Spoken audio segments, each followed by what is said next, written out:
வணக்கம் நண்பர்களே, ராயபுரம் ரயில் நிலையத்திலிருந்து உங்கள் சுப்பிரமணியன். இதுதான் தென்னிந்தியாவில் முதல் ரயில் நிலையம். பிறகு திருச்சிராப்பள்ளி, பிறகு போத்தனூர். இந்த ரயில் நிலையத்தில் மெமு ரயில்கள் நின்று செல்கின்றன. அது மட்டுமல்ல, எக்ஸ்பிரஸ் ரயில்கள் இந்த ரயில் நிலையத்தை கடந்து செல்கிறது, ஆனால் நிற்காது.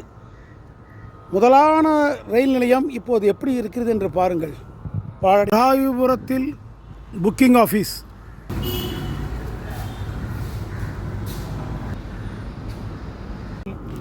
நண்பர்களே, இவர் தான் திரு ராஜேந்திரன் அவர்கள்.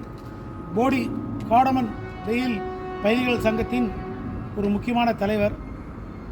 நாங்கள் ராயபுரம் ரயில் நிலையத்தை பார்வையிடுவதற்காக இங்கே வந்தோம்.